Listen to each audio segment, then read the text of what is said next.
It's a place that you felt safe, that you could just chill and be yourself.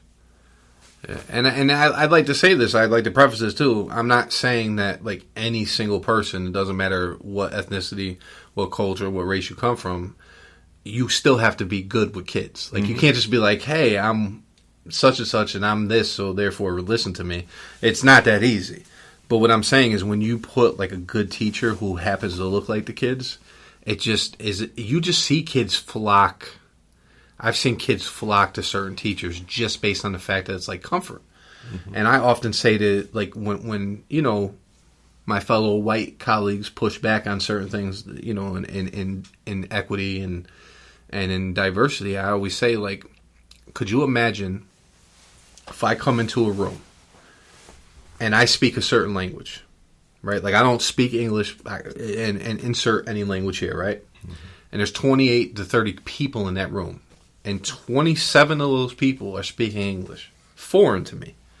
And in that corner, I hear a soft voice speaking a language I know. Where would you go first? Would you go to those 28 people speaking, or would you go to that language that makes you feel like they know? Yeah. Right? And so I think that's a huge thing that I think that it hopefully in the next, you know, generation that we'll see schools fill up with a diverse staff, because I think if people can get out of their own way of just hearing race and starting to understand the importance of it, I think maybe it'll change. And with that being said, okay, so we have this political climate, right? We have, you know, everyone with an opinion on what to teach. Why do you think people are attacking equitable education and diverse and like diversity and different perspectives? Why do you think people are attacking like that? You know, Florida, DeSantis just passed that law where there should be no diversity training in schools, right? It should be like America's great and that's it. Why do you think people attack it? I think it's fear and also a misconception of what it is, of what's being taught. I think if people were to take a closer look at what is trying to be accomplished, that it would be like, oh, this is not what I was told, or this is not what I assumed it was. And a lot of people think, oh, like you said, trying to make America look like, you know, it's a bad country, or trying to make people hate America, or put blame on someone. And it's not necessarily about blame, but it's about, you know, taking a look and understanding how did we get here, what has happened in the past, so that we can understand, well, why do we have certain problems now, and how can we use our understanding of how we got here to solve the problems that we have. Well, and I think it's a good, you know, it's unfortunately we're built on systems that unfortunately were used at some point in time to hold people back. Could have been females, African Americans, foreigners, immigrants, right? You know, and it's happened to almost, if you look at it, it's happened to almost every single new immigrant that ever came here. There was a shift for like 30, 40 years of just like, you're other. Yes. Right? And then slowly, you know, and I think people don't realize this part of history, slowly, like, you literally had to approach the Supreme Court to try to prove you were white so you can access certain things you weren't granted if you were non-white citizen. And so I think a lot of people, you know, I talk to my father sometimes. His generation never heard, because he was born in 1955. The civil rights movement happened while he was transitioning to, you know, like from elementary school to middle school, then high school. It started to, you know, that portion ended. And so that wasn't included in the textbooks yet. Mm-hmm. Right? So imagine what education they got. It was like, Russia's bad, right? Communism's bad, and like, you know, bad things happened before, but now we're fine. And so I look at it and I go, you know, that generation is I think looking at a country that's changing for the better, in my point of view. Mm-hmm.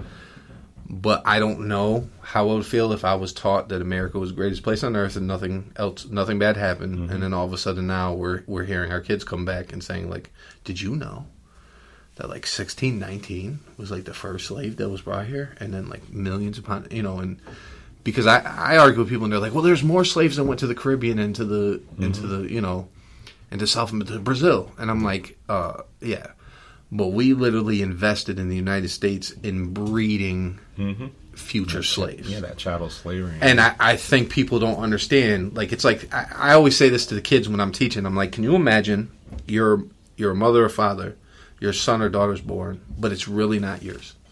Like, it's almost like the ward of the state. They take them and now it's mine, right? You can raise them until they're 6, like Frederick, but then as soon as they turn 6, they're going on to the plantation and they're going to have some sort of job. And it's like, what demeaning, like, that's demeaning beyond, like, I don't even think we can imagine. Understanding that, even if you love your family, you can't keep your family together. Yeah. It's going to be broken up whether, you want to or not.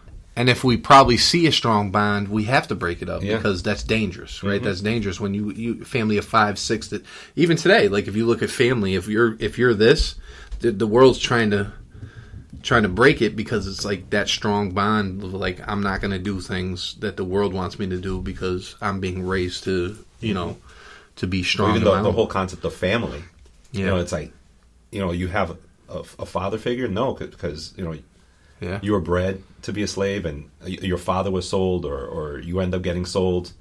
You don't have that father figure, or the plantation. The master. That's your father figure, and he demeans you. He tells you, that your whole purpose in life is to serve him. And even just thinking that, it's crazy. And then and when we talk about the slavery part, but I'm really. So I was explaining to my class today, I'm really struggling with people that assume that, and I'll bring up, you're Puerto Rican. That's your heritage. A lot of people in the United States don't even understand that Puerto Rico is part of the United States, right? So there's been some issues in the past couple of weeks with, people asking for passports on planes, and you're like, no, they just have to have an ID. They're a citizen of the United States, or you can't come on this plane, you don't have appropriate ID, but here's my ID. We don't believe you, right? You can't rent a car because you don't have a passport. I don't need a passport to travel from Puerto Rico to Texas and back. That's and it's just that ignorance. Just listen to this. That Puerto Ricans have fought in every major war since World War One. Yeah. My uncle fought in Vietnam. My grandfather drafted for World War II, and so. You're going to say that these people who fought, on behalf of the United States aren't citizens? Yeah, but this is what we're battling, right? And I'd like to, I want to get your take, is even growing up in a city, you would assume that there'd be more of a cultural understanding because it's like New York City, right? So it's a breeding ground for just multiculturalism, right? But I understand the dynamics of neighborhoods, and you stay here and I stay here. But did you ever learn Puerto Rican history? I think I just picked up bits and pieces from my parents. Okay. And every few years, maybe every 6 years or 5 years, we might go to Puerto Rico.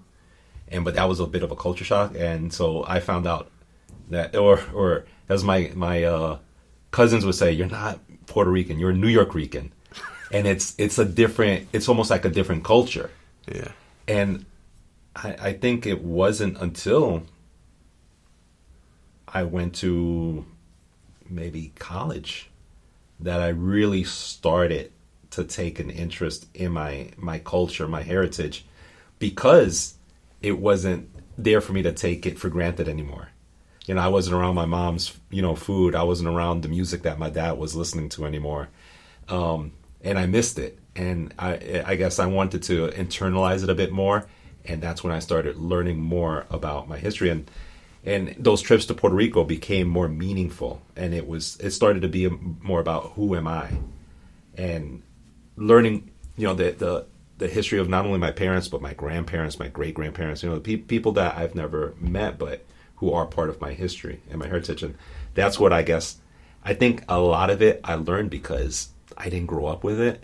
And I don't want my daughters to grow up without it, or even my students, a lot of them will stay after school and we'll just talk a bit about, Puerto Rican history. And a lot of them are just, their minds are blown about what they've learned. And one of the books that I've read that I've loved, Make War on All Puerto Ricans. Listen, you got me to read that last summer. I remember going on vacation with my family. Remember when we went to Lancaster? And my daughter, she's her mother's daughter, was like, Dad, let's go to Barnes & Noble. I really want to get a book. And so when I was there, I walked by and I saw it and I bought it. Mm-hmm. And I remember reading that and going like, wow, the United States really has used like Puerto Rico to its advantage.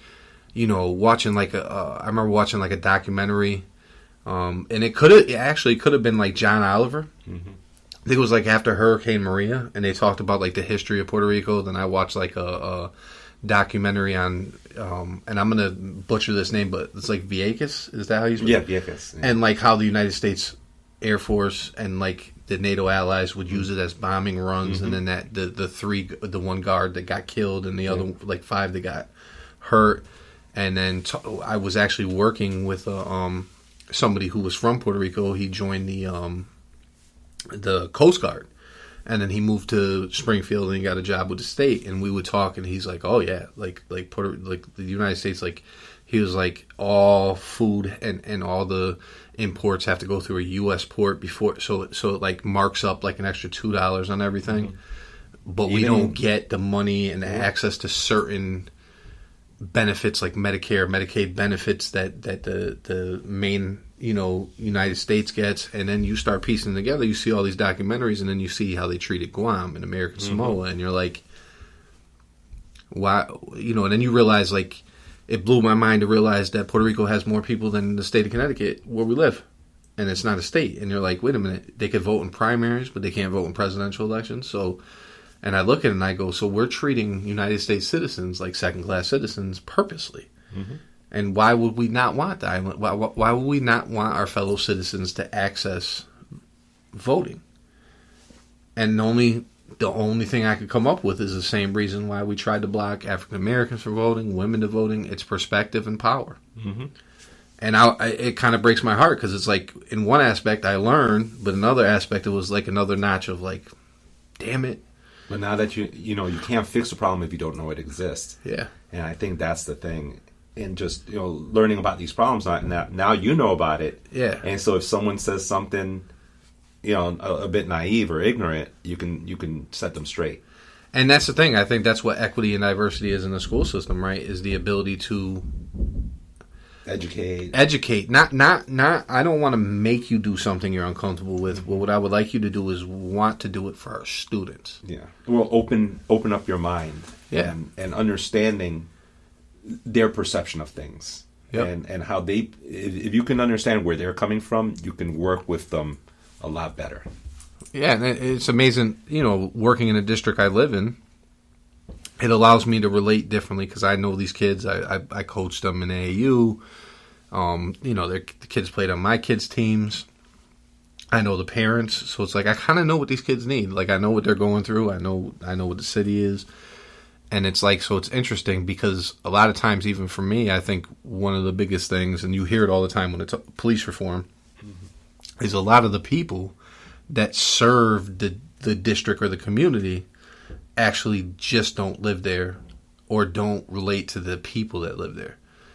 And it's amazing to me. It's like, okay, from 7:45 in the morning until 2:35, I am going to take care of your children. But at 2:40 when I get in my car, I'm going 20 minutes away. I'm never going to shop in your neighborhoods. I'm never going to go to a carnival or some gathering. And it's kind of interesting because it's like pushback. People just push back on that. It's like, why are we pushing back on all this? And I don't know if it's just simple-mindedness. Like, what's your perspective on that, Isaiah? You're younger. Like, do you hear teachers make comments sometimes? And you're like, and I'm not telling you name names, but like, do you ever hear sometimes maybe teachers that don't live in the district or you're about to graduate high school. I'm sure you've heard people make comments that maybe, or other students that come from out of district to your school. Have you ever heard them make comments that are definitely would get you